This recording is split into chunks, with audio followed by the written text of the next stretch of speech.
the Prophet ﷺ was protected, that no matter who tried to plan and plot against him, they had no impact on him. It did not affect him because he was protected.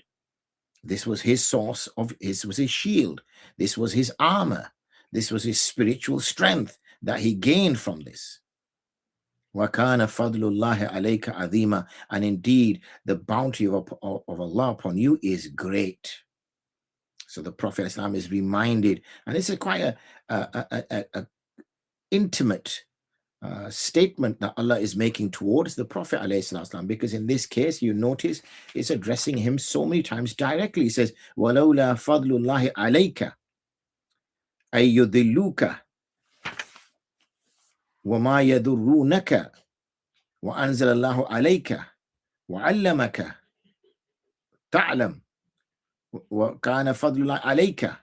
So in 7 places there, Allah SWT directly addresses the Prophet ﷺ in second person, in you. And that's in a short 2 ayats, no more than 2 ayats. In that short 2 ayats, actually it's 1 ayat. I correct myself. In that 1 ayat alone, Allah addresses the Prophet ﷺ 7 times. 7 times. So this shows this close affinity. And we talk in the ulama to remind us about the love which exists between Allah subhanahu wa ta'ala and the Prophet ﷺ, and is regarded as the beloved.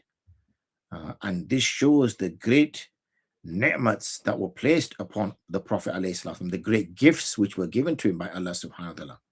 And sometimes, because we become too kind of engrossed in the practicalities of what we're learning, we forget this relationship that existed. We forget that Allah SWT, was protecting the Prophet ﷺ. We forget that Allah SWT gave great favors to the Prophet ﷺ. We forget that he was protected from any error. He was protected from any misguidance. He was protected from any, because you've got to remember, the Prophet ﷺ stood alone virtually against all evil, against all darkness, because at that time the Prophet ﷺ was the only shining light. Of course, when his companions joined him, then they shared in that. But really, he was the only one at that time stood up against falsehood, stood up against false deities, stood up against the wrongness that existed on the earth and the injustice which existed on the earth. Like we see now, unfortunately, many injustices being carried out on the earth, many people's lives being taken, for no real reason, and the value of people's lives is as though it's worthless.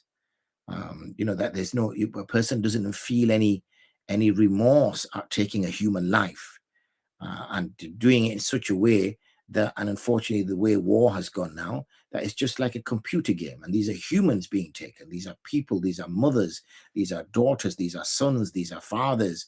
These are people who are grandchildren. These are people who are grandparents. They all have relationships. They all have families. And they're being destroyed for no reason whatsoever, apart from being in the wrong place, or because of the greed of a very few people that want more than they can ever spend in their whole lives.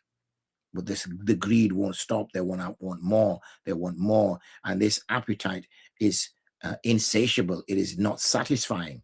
It will only be satisfied when that person lands in the soil, and the soil itself satisfies him when he consumes it. لا خير في كثير من نجواهم إلا من أمر بصدقة أو معروف أو إصلاح بين الناس. There is no good in majority of these private chit-chats, these private conversations, these secret talks, except in which you order a person to give sadaqah, or you're talking about some good act, or you're trying to bring some reconciliation between people. Meaning the majority of these chit-chats that go on when people are kind of looking around is either they're doing somebody's ghiba, they're ridiculing somebody, they're planning something bad to do, they're going to do something wrong and they don't want people to be aware of it,